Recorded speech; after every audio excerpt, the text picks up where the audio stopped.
नमस्ते बच्चों। मैं हूं आपका मित्र अशेष गोपाल दास और आज हम लोग गणेश जी की एक बहुत प्यारी सी कहानी सुनेंगे।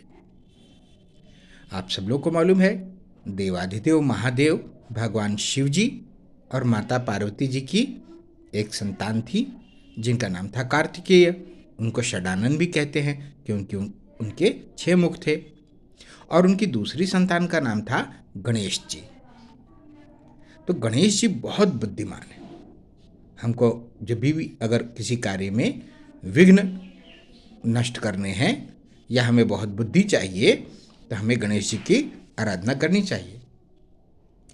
तो एक बार ये तय करने के लिए कि देवताओं में सबसे पहले किसको पूजा जाए, यानी कौन गणनायक होगा, कौन देवताओं में अग्रगण्य होगा जिसकी सबसे पहले पूजा की जाएगी, ये जानने के लिए एक परीक्षा आयोजित की गई। और परीक्षा ये आयोजित की गई कि जो भी शिव और पार्वती जी की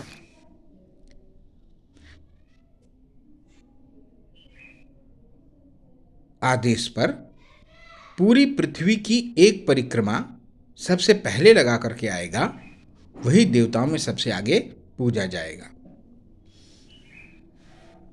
आदेश हुआ और फिर कार्तिकेय जी और सभी देवता और गणेश जी सारे लोग पृथ्वी की परिक्रमा लगाने के लिए निकल गए।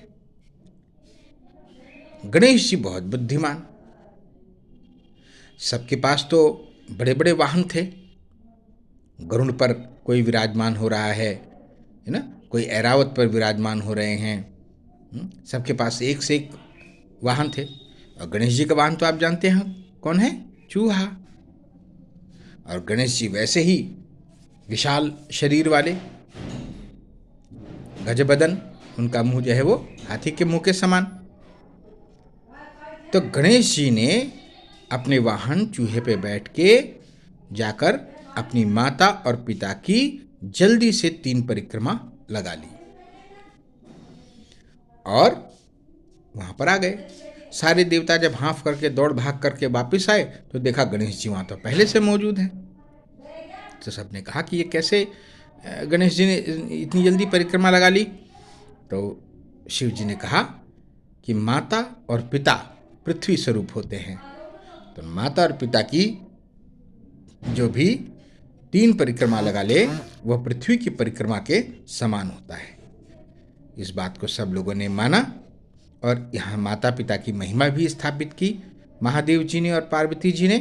और गणेश जी ने अपनी बुद्धि बल का परिचय भी दिया और इस प्रकार से गणेश जी इस प्रतियोगिता में जीते और तब से वे सभी देवताओं में सबसे आगे पूजने योग्य बने, बुद्धि और विवेक के प्रतीक बने।